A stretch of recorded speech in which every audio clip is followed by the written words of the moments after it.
এই ভিডিওতে দেখানো হবে আপনারা যে সমস্ত গানের সঙ্গে আপনাদের ভিডিও লিপসিং করেন অথবা ভয়েস ভিডিও তৈরি করেন, সেই সমস্ত কথাগুলো আপনাদের ডিসপ্লেতে বাংলাতে লেখা উঠবে শুধুমাত্র একটি ক্লিক করলে। তাহলে ইম্পর্টেন্ট ভিডিওটি চলুন শুরু করা যাক। আপনারা প্লাস আইকনে ক্লিক করবেন।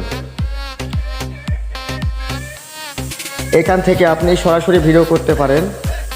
আবার আপনারা যদি গ্যালারিতে ভিডিও থাকে তাহলে এখান থেকে আপলোড করতে পারেন।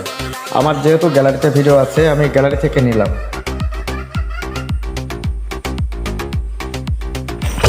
এদের জন্য কখনো আমি ভাইরাল দেখুন, এখানে বাংলা করা আছে। আপনি যদি ইচ্ছে করেন ইংলিশ করতে পারবেন, নানান রকম ভাষা রয়েছে। যেহেতু আমার বাংলা দরকার সেজন্য নতুন ইউজার। এবার আপনি এখান থেকে ক্যাপশনগুলো বড় ছোট করে নিতে পারেন আপনার পছন্দ মতন, কালার যেটা আপনার পছন্দ। আমার এটা পছন্দ। এদের নতুন ইউজার, এদের জন্য এবার এখানে কোনো আমি ভাইরাল নিচে সরিয়ে আনতে পারেন। হতে পারবো না, কারণ সেলিব্রিটিরা তাদের সাথে অন্যায় করে। আমি ওই কথাগুলো তুলে ধরি, আমার আইডি ব্যান্ড হয়, ব্লক হয়।